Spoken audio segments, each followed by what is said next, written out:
연숙수가 고초장 비빔밥을 해주던 날, 오또카즈를 차리던 날, 된장 파스타를 올리던 날, 과인은 그녀가 조선의 사람이 아니라는 것을 느꼈다. 과인은 연숙수에게 아침마다 순수 비빔밥을 만들어 주리라 고백하였다.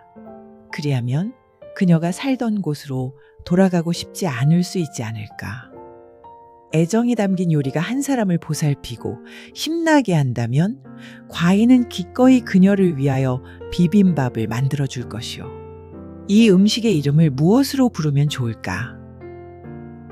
지금 이연이 망운록에 그리고 있는 이 버터 고추장 비빔밥 옆에 쓴 글귀입니다. 연지영에게 자기의 반려가 되어달라고 청혼하며 비빔밥을 만들어 주겠다던 이야기를 일기로 쓰고 그림을 그린 건데요.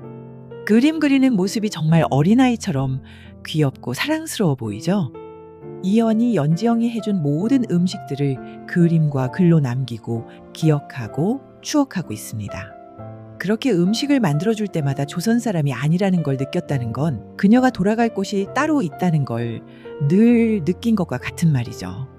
이렇게 로맨틱하고 사랑에 푹 빠진 이연이 폭군이 된다는 게 정말 안 어울린다는 생각마저 드네요. 꽃그림처럼 이쁘게 그린 이 비빔밥의 이름을 환세반이라고 추천한 창선이 이연에게 면박을 당합니다. 혹시 궁에서 가장 오래된 신하인 창선은 끝도 없이 순환하는 타임슬립 때문에 그 전에 찾아왔었던 누군가를 보기라도 한 걸까요? 돌아갈 것을 예견한 듯이 말한 것은 아닐까도 생각해 보게 되네요. 이연은 지금 비빔밥이 자신에게 처음 만들어 주었던 음식이고 또 이 음식을 자신이 만들어 주어서 돌아가지 않게만 되면 좋겠다고 그린 그림인데 돌아가고 싶은 연지영의 마음을 대변해서 음식 이름을 환세반이라고 추천한 것은 어딘가 앞뒤가 맞지 않는다는 생각도 듭니다. 이건 좀 억측인가요? 어쨌거나 이연에게는 음식 이름일지라도 돌아간다는 것은 용납할 수 없는 것이죠. 그림이 찢겨진 부분엔 창선이 환세반이라고 추천했다라고 적혀 있었던 것을 알 수 있는데요. 이름을 딱히 따로 짓진 않았나 봅니다. 그렇다면 환세반이라는 글을 썼기 때문에 진짜 환세반의 능력을 가지게 된 듯한데요. 찢어져 있는 이유는 무엇일까요? 아직 마지막 이별을 추측하기 전에 큰 사건이 남아있지만 선공개가 망운록으로 나왔으니 망운록으로 끝이 날 비밀을 추측해봅니다. 끝까지 잘 들어보시죠.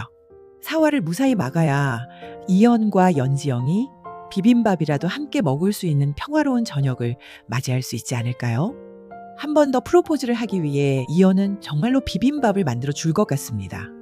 물론 이때 연지영은 대왕 대비의 잔칫날과 사활을 막느라 이헌과 끔찍한 시간을 보내면서 이연을 진심으로 애정하게 될 것 같은데요. 특히 연지영이 납치되고 그 장소에 불이 붙는 것을 보고 오열하며 흥분하는 이연의 모습으로 볼 때 연지영은 충분한 사랑을 확신하게 되었을 것 같습니다. 여하튼 임금이 음식을 차린다는 것은 있을 수 없는 일이죠. 웬만한 사대부 부인들도 특별한 날이 아니면 나서지 않는 일이잖아요. 남자들은 말할 것도 없죠. 이처럼 임금이 음식을 차릴 수가 없는 현실이지만 이헌과 연지영에게 음식이란 특별한 의미가 있잖아요.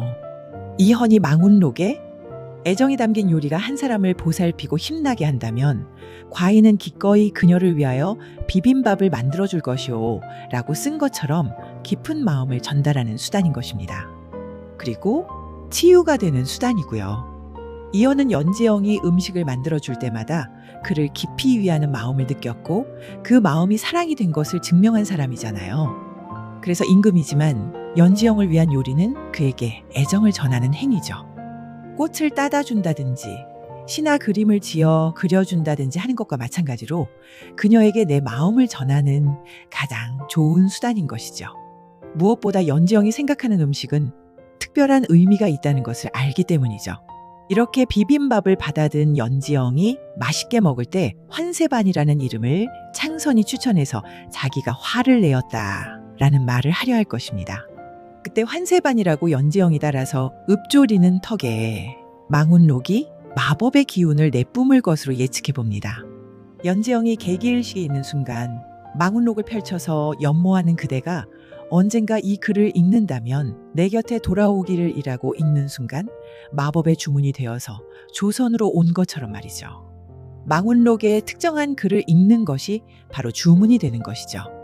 그 순간 망운록의 환세반의 글과 그림이 빛을 내면서 연지영이 책 속으로 빨려 들어가며 이현을 떠나가게 될 듯해요. 이때 이현은 그 페이지를 움켜잡아서 찢어지는 것이죠. 아, 생각만 해도 마음이 아픕니다. 이현의 허망하고 놀라운 말이죠.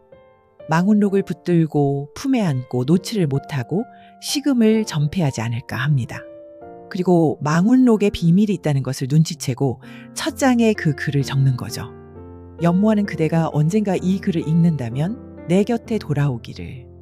만일 이현이 그녀를 따라 조선을 떠나고 싶어 한다면 나라는 어떻게 될까 걱정이라고요. 아니요. 대왕대비 마마와 진명대군이 있잖아요. 사활을 맞고 대왕대비와 폐비가 된 어머니의 일을 슬기롭게 마무리하고 있을 즈음으로 판단됩니다. 지난번 영상에서도 추측한 대로 제산대군 일당을 쳐낼 때 대왕대비와 연합하게 되고 또한 제산대군이 들고 나온 폐비연 씨의 흔적, 즉 피 묻은 적삼과 사초를 두고 사건의 당사자인 대왕대비와 대화로 풀게 되는 게 가장 좋은 방법인 것 같다고 말씀드렸던 대로 말이죠. 그래서 망운록에 자신이 연지영에게 돌아갈 장치를 만들어 보는 거죠. 자신이 사라지면 이 나라는 진명대군과 대왕대비에게 잘 부탁한다고 미리 말해두고서요. 망운록에 써야 하는 문구는 뭘까요? 그녀에게 돌아간다는 의미가 되지 않을까요? 그런 내용과 그림을 그려넣은 어느 날 밤에 운영정에서 망운록에 시험을 하는 순간 이번엔 개기월식이 일어나고 그 뒤는 아시겠죠? 그 순간 지영의 곁으로 돌아오는 이현. 이미 현대로 돌아온 지영은 깜짝 놀라겠죠? 왜냐하면 시간이 얼마 지나지 않았기 때문인데요.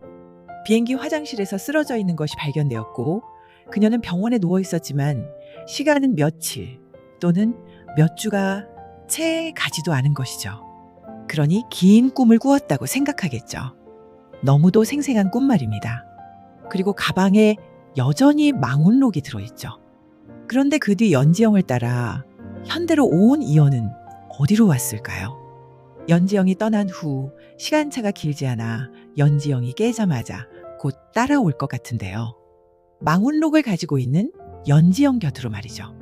그의 손에 들린 건 망운록에 찢겨진 환세반 그림. 연지영은 조선에서의 이 일이 꿈이 아니고 실제 겪었던 일임을 깨닫게 되겠죠. 바로 앞에 이현까지 나타났으니 그 장면을 상상하니 웃음이 나네요. 어리둥절한 이현의 모습. 너무 귀여울 것 같아서 말이죠. 이렇게 선공개의 망운록을 보면서 마지막 결말 장면을 상상해 보았네요. 이대로 진행되어도 저는 만족입니다. 해피엔딩이니까요. 이제 폭주를 하지 않고 연지영과 행복해지려는 이현의 모습 본방에서 재밌게 시청하시고요. 마지막 화 리뷰로 다시 만나겠습니다. 들어주셔서 감사합니다.